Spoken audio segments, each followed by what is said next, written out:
করে। হ্যাঁ, তো পিডিএফ আকারে সেভ করার বিভিন্ন ধরনের পদ্ধতি আছে। তো এখানে যদি আমরা দেখি, এখানে যদি একটু খেয়াল করি, এই জায়গাতে এই ডকুমেন্টে দুইটা পেজ রয়েছে, পেজ 1 এবং কি পেজ 2। হ্যাঁ, দুইটা পেজের মধ্যে এটাকে পিডিএফে সেভ করার জন্য সর্বপ্রথম আমরা যেটা করব যে কন্ট্রোল পি চাপবো, অথবা আমরা কাজ করতে পারি যে ফাইলের এখান থেকে প্রিন্টের এখানে আসতে পারি।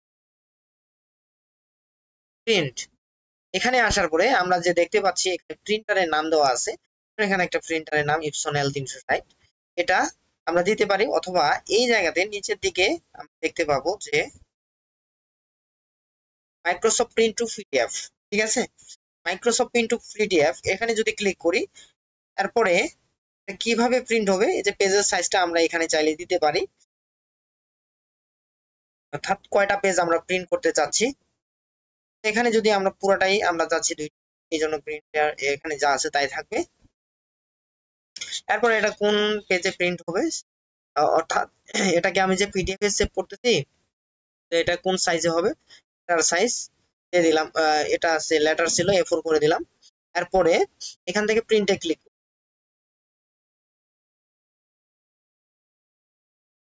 প্রিন্টে ক্লিক করার পরে এখন চাচ্ছে যে আমি কোন জায়গায় সেভ করব। নরমালি আমি এখানে এটাকে ডেস্কটপে সেভ করে রাখি, যে ডেস্কটপ দিলাম, দেওয়ার পরে এখানে দিই যে ওয়ার্ড পিডিএফ এই নামে সেভ করে রাখতেছি। ওয়ার্ড পিডিএফ রাখে সেভ করলাম, সেভে ক্লিক করলাম, ফাইল কিন্তু আমার সেভ হয়ে গেছে। এখন যদি আমি এটাকে ক্লোজ করে দিই, ক্লোজ করে দেই, ক্লোজ করে দেওয়ার পরে এখন যদি আমি ডেস্কটপে দেখি, এই যে ওয়ার্ড পিডিএফ নামে কিন্তু আমার আছে। এখন এখানে আমি যদি ওপেন করে দেখি,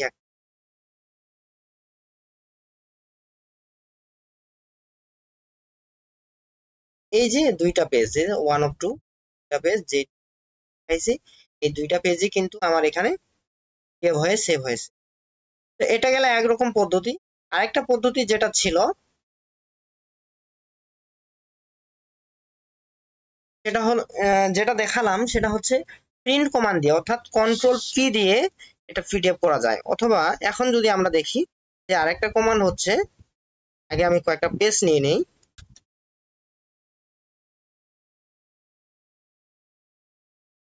আমি এক পেজে রাখছি এখন পর্যন্ত, আরেক পেজে, এখানেও আমি দুইটা পেজেই নিলাম, দেখতে পাচ্ছেন যে এখানে দুইটা পেজ আছে। তো এখন এটাকে পিডিএফ হিসেবে সেভ করার জন্য আমরা চলে যাব ফাইলে, ফাইলে আসার পরে আসবো সেভ অ্যাজ, অথবা সেভে গেলেও হবে। এখানে আসার পরে এই যে নিচের দিকে আমরা দেখতে পাচ্ছি সেভ অ্যাজ টাইপ, এখানে এসে দেওয়া আছে ওয়ার্ড ডকুমেন্ট দেওয়া আছে, এই জায়গাতে আমরা পিডিএফ করে দিব। এই যে পিডিএফ, পিডিএফ এ ক্লিক করব, তারপরে ফাইলের নাম দিব, অন দা ইনসার্ট ট্যাব যা আছে এই থাকবে। তারপরে এটাকেও আমরা ডেস্কটপে রাখি সেভ করে। তো এই যে অন দা ইনসার্ট ট্যাব নামে এই ফাইলটা সেভ হচ্ছে পিডিএফ আকারে। তো সেভ অ্যাজ টাইপ দেওয়া আছে পিডিএফ, তারপরে আমরা ডেস্কটপে এখানে দিলাম লোকেশন, তারপরে সেভে ক্লিক করব। সেভে ক্লিক করার পরে আমরা দেখতে পাচ্ছি যে আমাদের কিন্তু পিডিএফ এ অন হয়ে গেছে। এটা উপরে এখানে যদি আমরা খেয়াল করি, পিডিএফ আকারে সেভ, এটাকে ক্লোজ করে দিয়ে দেই, দেওয়ার পরে এটাও ক্লোজ করে দেই। এখন যদি আমরা দেখি, এই যে প্রথমটা ছিল যে ওয়ার্ড পিডিএফ, পরের যেটা আমরা করলাম সেটা হচ্ছে অন দা ইনসার্ট ট্যাব, এই যেটা পিডিএফ আকারে কিন্তু সেভ হয়ে গেছে। আমরা ডাবল ক্লিক করে যদি দেখি, এটা কিন্তু এই যে দেখেন পিডিএফ কিন্তু হয়ে গেছে, ঠিক আছে। আমরা এভাবে কিন্তু সহজেই কোনো একটা ডকুমেন্টকে পিডিএফ আকারে সেভ করতে পারি। ধন্যবাদ।